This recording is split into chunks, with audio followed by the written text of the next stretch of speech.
언약의 백성들에게 약속하셨던 하나님, 젖과 꿀이 흐르는 땅을 주겠다고 하신 하나님의 약속이 이제 요단강을 건넌 후 7년이라는 기간 동안 전투를 하여서 하나님께서 약속하신 그 땅을 언약의 백성들이 모두 다 한 지파도 빠짐없이 모두 다 이제 분배받게 되어졌습니다. 7년이라고 하는 시간이 흐르는 동안 요단의 동편을 유업으로 받았던 르우벤 자손과 갓 자손, 그리고 또 므낫세 반 지파의 자손들이 이제 전투가 다 끝나고, 다른 말로 이야기하면 달려갈 길을 다 달리고, 또 다른 말로 이야기하면 하나님께서 말씀하신 것을 다 이루고, 이제 그들은 지도자인 여호수아에게 이제 우리는 하나님께서 우리에게 명하신 그 일을 다 마쳤으니 우리는 다시 요단 동편으로 가겠으니 우리의 부탁을, 우리의 청원을 허락하여 달라라고 여호수아에게 요청을 하게 됩니다. 이러한 그 두 지파 그리고 나머지 반 지파의 요청을 여호수아는 수락을 하면서 그들에게 한 가지 당부를 합니다. 그 당부의 내용을 가만히 살펴보면 엄청난 것이나 대단한 것이 아니라, 너희가 이제 우리와 함께 있지 아니하고 요단의 동편으로 다시 가더라도 너희는 그곳에서 하나님을 기억하고 하나님의 말씀을 잘 따르라 라고 하는 부탁의 말을 하게 되어집니다. 그리고 이제 두 지파와 반 지파는 그것을 허락하고 그것의 요청에, 여호수아의 요청에 그렇게 하겠다라고 요청을 하고, 그리고 요단의 동편으로 가기를 이제 시작하는 그러한 과정에 있습니다. 그런데 요단의 동편으로 출발하기 전에 여호수아는 그들에게 한 가지 더 이야기를 하게 되어집니다. 너희들이 이제 전투에서 얻은 많은 전리품들을 가지고 너희들이 가족들이 있는 곳으로 돌아갈 것인데, 너희는 그 전리품들을 가지고 가서 너희가 가졌다고 해서 너희의 것으로만 삼지 말고 너희들을 기다려준 많은 이웃, 많은 형제들, 다시 말하면 그곳에 있는 모든 사람들과 함께 그 전리품을 나누라고 그렇게 여호수아는 그들에게 권면을 하게 되어집니다. 이제 하나의 부탁과 하나의 권면을 들은 두 지파와 반 지파는 요단의 동편으로 건너와서 이제 모든 것들을 여호수아가 부탁한 대로 그렇게 그것을 다 행합니다. 하나님을 기억하며 살겠노라 약속하고 다짐하고, 또 이제 그들이 가져갔던 전리품들을 이웃과 나누는 그러한 그 일들을 이제 두 지파와 나머지 반 지파, 므낫세 반 지파가 행하게 되어지는데, 저는 이 과정 속에서 이제 그 두 지파와 반 지파가 어떤 일들을 했냐면, 자기들이 속한 지역, 자기들이 그 분배받았던 지역이라고 하는 그 지역의 이름을 길르앗이라고 이렇게 이야기를 하는데, 그곳에 엣이라고 하는 이름이 붙여진, 엣이라고 하는 이름이 붙여진 커다란 제단을 만들게 되어집니다. 그리고 그 제단을 만들고 나서 얼마 되지 않아 그곳에 제단이 있다고 하는 그 사실이 이제 요단 서편에 있는 그러한 다른 언약의 백성들의 지파에게, 족속들에게 전파되어지게 됩니다. 그래서 이 족속들은, 이 지파들은, 그들은 이제 그 요단 동편에 있는 그 족속들을 멸하기 위해서 전쟁을 벌이자라고 다 모입니다. 다 모여서 전쟁을 하기를 원하였고 그들을 멸하기를 작정을 하였는데, 그들이 전쟁을 일으켜서 두 지파와 나머지 반 지파를 멸망하고자 했던 그 이유는 다른 데 이유가 있는 것이 아닙니다.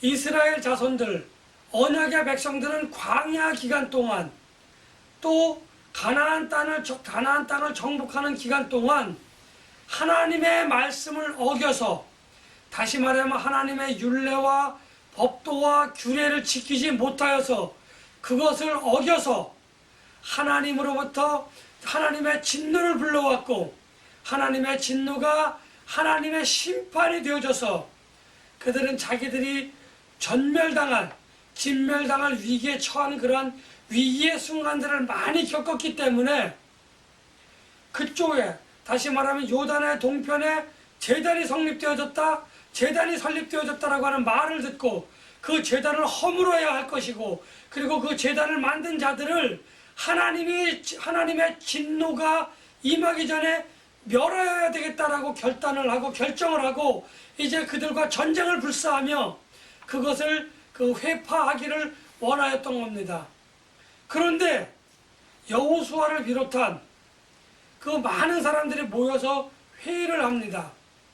그래서 그것을 전쟁을 일으켜서 회파할 것인가, 아니면 그것의 자초지정, 앞뒤 상황을 알아보고 나서라도 그때 가서 전쟁을 할 것인가 하는 그러한 그 두 가지 갈림길에서 그들은 후자, 다시 말하면 그들이 왜 그곳에 제단을 쌓았는지, 그리고 제단을 통해서 그들이 무슨 일을 하고 싶어 했는지 그것을 먼저 파악하고 이제 돌아와서 그 다음 행할 일들을 결정하자라고 결단을 하였습니다.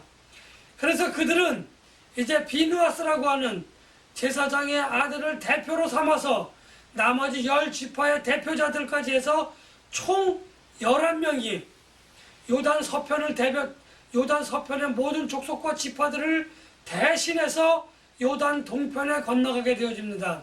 그리고 그곳에서 두 지파와 나머지 반지파의 대표자들을 만나서 너희들이 어찌하여 이곳에 제단을 세웠느냐, 이곳에 제단을 세우는 것은 하나님의 말씀을 너희들이 지키지 않는 것이다, 하나님의 말씀인 율법과 규례와 법도를 위반하는 것이다 라고 이야기를 하고 그들을 질책하며 왜 그러면 너희들이 제단을 쌓았느냐라고 묻습니다. 그런데 이들의 대답을 가만히 들어보면 이들의 대답은 여호수아가 이들에게 부탁한 말과 크게 다르지 않다고 하는 겁니다. 이 제단을 쌓았다고 하는 것을 이제 이 제단의 이름을 에시라라고 이렇게 칭하게 되어졌는데, 이 에시라고 하는 그 히브리 말의 뜻은 증거다라고 하는 말인 겁니다. 증거. 그럼 무슨 증거냐라는 거죠. 이 너희들이 이 제단을 세운 이유가 뭐냐라고 하는 부분과 여호수아가 그들에게 당부한 이야기, 그리고 이들이 그 제단을 세운 그 이유가 정말 절묘하게 맞아떨어진다고 하는 겁니다. 이제 여호수아의 부탁을 들었고 그들이 그 제단을 쌓은 것은 그 제단에서 제사를 드리고자 하는 것이 아니고, 그 제단을 통해서 하나님을 섬기고자 하는 것이 아니고, 그 제단을 통하여 오늘 우리 두 지파와 나머지 반 지파가 오늘 우리가 여기에 머물게 된 연유, 우리가 여기에 머물게 된 그 이유를 이제 조사단에게 설명을 합니다. 그 설명한 앞뒤 내용, 앞뒤 정황을 가만히 살펴보니까, 그 자처지정을 가만히 살펴보니까 늘 하나님이 언약의 백성들에게 했던 그 말과 다름이 없는 겁니다. 우리는 이 제단을 쌓아놓고 여기서 제사를 드리는 거라고 하는 것이 아니라, 오늘 우리 두 지파와 나머지 반 지파가 여기에 머물게 된 그 배경, 그것을 우리들의 후손들에게 알려주고 우리의 후손들이 그 배경을 잘 알아서 요단 서편에 있는 그 사람들을 질투하거나 원망하지 않고, 이곳에 우리가 머무는 것은 하나님의 뜻이다, 그리고 하나님이 우리와 함께 하시고 계시기 때문에 우리가 이곳에 머물든 저쪽에 머물든 우리는 하나님의 언약의 백성이다라고 하는 그 중심 내용을 기념하고 기억할 수 있도록 그들이 제단을 쌓았다고 하는 것을 이제 조사단에게 이야기를 합니다. 그리고 조사단이 가만히 이야기를 들어보니까 그것은 하나님의 말씀을 중심으로 하나님의 말씀을 그들이 기억하고 하나님의 말씀대로 살겠노라라고 하는 그 결단이기도 하였고, 또 여호수아가 하나님의 말씀을 잘 지키라라고 하는 그 당부의 말씀을 거기에 담아놓았다고 하는 그것을 알게 되어졌습니다. 그래서 11명의 조사단은 그것을 이제 받아들이고, 아, 너희들의 생각이 그랬던 거야? 너희들의 그 재단을 세운 그 뜻이 그거였던 거야? 라고 하고 그것을 알았어. 우리가 돌아가서 나머지 사람들에게 이것을 잘 전달할게. 라고 이야기를 하고 다시 요단 서편으로 건너와서 많은 그 대표자들이 모인 그곳에서, 아, 저 사람들이 제단을 세운 것은 거기서 제사를 드리고 거기서 제물을 드리고 그렇게 하기 위함이 아니라, 다시 말하면 여기 세워진 회막에서 하는 일들을 그들이 하기를 원한 것이 아니라, 그들이 하나님의 말씀을 기억하고 그들이 그곳에서 하나님을 기억하며 하나님의 도우심을, 하나님의 인도하심을 기억하고자 함입니다 라고 그 배경을 설명을 하였습니다. 그리고 그 설명이 끝나자 나머지 요단 서편에 있는 많은 지파 사람들은, 아, 그렇다고 한다면 문제가 없지 라고 해서 자칫 잘못하면 싸울 뻔한 그러한 그 위기의 기회를 에덴 동편 사람들은 잘 설명을 하고 그것을 잘 받아들여, 그 에덴 서편의 대표자들이 또 에덴 서편 사람들에게 잘 설명을 해서 전쟁의 위기를, 또 이 지파들이 갈려나갈 분리가 될 뻔한 그런 위기를 화합하는 하나님이라고 하는 그들의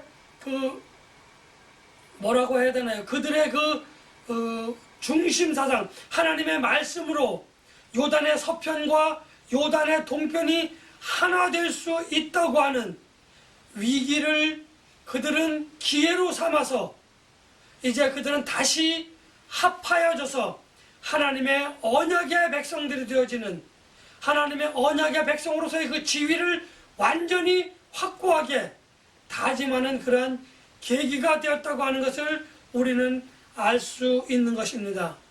저는 오늘 이 사건을 살펴보면서 그 제단이 우리에게 주는 의미와 여호수아가 전리품을 나누라고 하는 그 말의 의미를 오늘 여러분들과 함께 나누고자 하는 겁니다. 하나님께서 여호수아를 통하여 전리품들을 너희가 단독으로 다 너희들만 갖지 말고 이웃의 형제들이요 이웃의 지체들과 함께 나누라고 하신 그 말씀을 먼저 살펴보면, 여러 가지 사정으로 전투에 참여하지 못한 그러한 사람들이 있습니다. 그러한 사람들이 누구냐고 한다면, 쉽게 말씀드리면 과부와 고아들인 겁니다.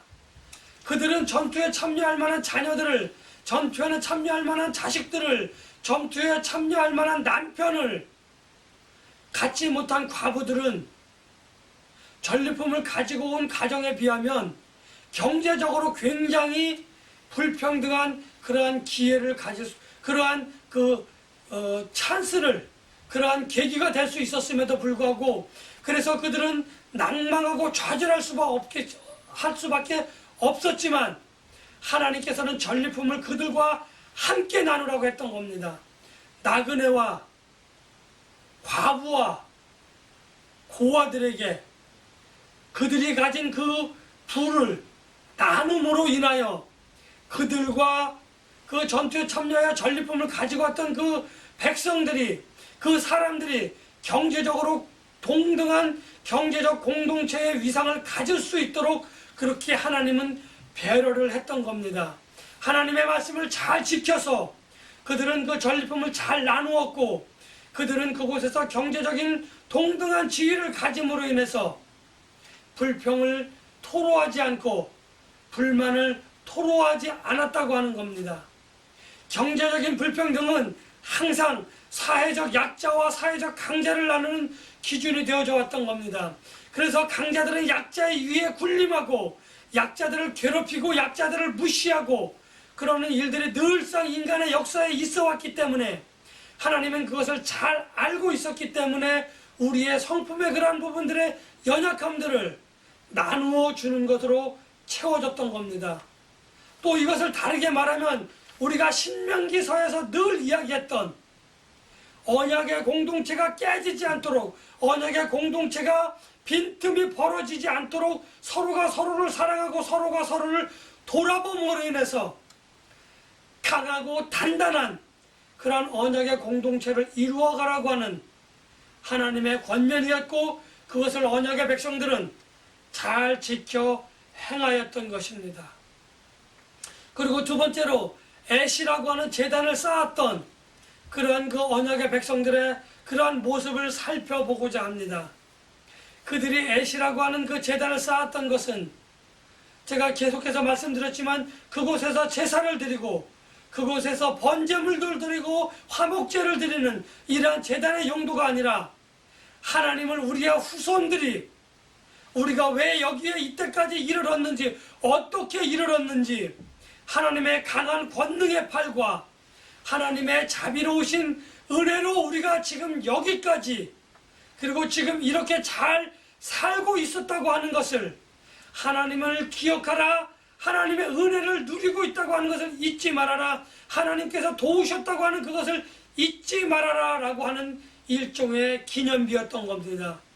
많은 사람들은 그 단어에서 제단이라고 하니까 뭔가 큰 일이 벌어질 것 같지만, 그 제단이 아니고 기념비라고 하는 의미에서 오늘 성경에 기록된 제단이라고 하는 말을 바꾸어 우리가 해석한다고 한다면, 또 이스라엘 백성들이, 그 자손들이 그렇게 해석하여 설명했던 것을 그대로 잘 받아들였던 그러한 백성들이었다고 한다면, 자칫 잘못하면 또 언약의 공동체가 겨우 하나가 되어져서 이제 하나님이 약속하신 땅에서 풍부한 삶을 누리며 살 수 있었던 그러한 언약의 공동체가 갈라질 뻔했는데, 정말 하나님의 말씀을 잘 지킴으로 인하여 하나님의 말씀을 준행하겠다고 하는 그들의 의지는 10지파와 나머지 2지파를 갈라놓는 것이 아니라, 그들이 다시 하나님의 말씀을 중심으로 끈끈하게 뭉칠 수 있는 그러한 소중한 기념비가 되었다고 하는 겁니다. 오늘 여러분들에게 말씀을 드립니다. 여러분들의 자녀를 위하여, 여러분들의 이웃을 위하여 지금 여러분들은 무엇을 베풀고 무엇을 세워나가고 있는지 이 시간 한번 돌아보아야 할 필요가 있습니다. 내가 가진 경제적인 어떤 그런 그 강함을, 경제적인 부유함들을 내 거니까 내 맘대로 해도 돼라고 이야기한다고 해서 누가 뭐라 하지는 않습니다. 그러나 우리는 신명기에서 하나님께 11조를 내는 것의 2가지 목적 중에 한 가지, 이웃에게 그 11조를 가지고 이웃에게 베풀고 나누라고 하는 그러한 하나님의 준엄한 하나님의 말씀을 우리는 배웠습니다. 하나님에게 바치는 것도 중요하지만, 우리가 하나님에게 바칠 것을 바쳤을 때에 교회는 그것을 가지고 약한 자들, 그것을 가지고 불쌍한 자들을 도울 줄 아는, 다시 말하면 고아와 과부와 나그네를 돕고 그들을 잘 지킬 줄 아는 그러한 지혜로운 씀씀이가 필요했던 겁니다. 오늘 저는 여러분들에게 말씀을 드립니다. 오늘날 우리의 신앙 공동체가 깨지지 않고 하나님의 선한 목적을 이루기 위해서는 물질이 중심이 아닌 하나님의 말씀이 중심이 되어져서 그 율법과 규례와 법도를 우리가 잘 지켜 행하여야만 할 것입니다. 우리가 11조 그러면 교회의 일을 위해서 모으고 교회의 일을 위해서 지출하고 교회의 일을 위해서 써야 된다고 하는 것을 잘 알고 있지만, 또 다른 11조의 용도, 불쌍한 자들, 가난한 자들을 위해서 우리가 그것을 베풀어야 한다고 하는 것을 신명기를 통해서 우리는 배웠습니다. 그 말씀을 우리는 분명하게 지켜야 할 것입니다. 두 번째로 제단을 통해서 그들은 기념비라고 하는 것으로 그 단어를 해석했지만, 그 기념비를 통해서 오늘 우리는 우리의 후손들에게, 하나님이 나에게, 하나님이 오늘 내가 여기에 있기까지 어떻게 은혜를 베풀어 주셨고, 그 권능의 팔로, 그 불꽃 같은 눈동자로 우리를 어떻게 지키시고 인도하시고 보호하시고 이끌어 주셨는지 우리는 신앙 고백을 할 필요가 있습니다. 그 신앙 고백을 우리 가정에서, 그 신앙 고백을 우리 신앙 공동체 안에서 우리는 베풀어야 할 것입니다. 그것을 나누어야 할 것입니다. 나의 어떤 그런 그것을 자랑하기 위한 신앙 고백이 아니라, 하나님의 은혜 가운데 내가 있었기 때문에 오늘 여기까지, 오늘 내가 이렇게 하나님의 은혜 가운데 여전히 머물고 앞으로도 머물 것이다. 그러니 나의 자녀들아, 내 이웃에 나와 함께 신앙 공동체에서 신앙 공동체 안에서 살아가는 많은 사람들아, 우리가 하나님의 은혜를 기억하고 하나님의 권능을 기억하여 함께 하나가 되자. 우리가 가정 공동체에서 하나가 되자. 신앙 공동체에서 하나가 되어져서, 그래서 우리 가정 위에는, 우리 신앙 공동체 위에는 하나님이라고 하는 우리를 묶어주시는 하나님의 은혜와 하나님의 권능의 팔이 있음을 늘 기억하고, 그것을 우리가 우리 후손들에게 또 후손들에게 또 후손들에게 3대 4대 5대 영원히 하나님이 이 땅에 오시는 그날까지 우리가 하나님을 기억하자라고 하는 그 남김을 나누어 놓았던 겁니다. 저는 여러분들에게 말씀을 드리고 싶습니다. 여러분들에게 쌓여진 앳, 오늘 내가 쌓고 있는 앳이 무엇입니까? 그 앳의 본질을 기억하고 그 앳을 통하여 나의 주변에 있는 신앙인들과 그렇지 않은 이들에게, 신앙 공동체의 모든 사람들에게 하나님의 은혜와 하나님의 권능을 기억할 수 있도록 족적을 남기시는 저와 여러분들이 되어져서 우리의 자손들이 그것을 배우고 듣고 보아서 우리의 발자취를 따르고 우리의 발자취를 인도하시는 하나님을 바라볼 수 있는 그러한 그들의 영안을 열어주시는 우리 모두가 되시기를 예수님의 이름으로 간절히 축복하며 기원합니다.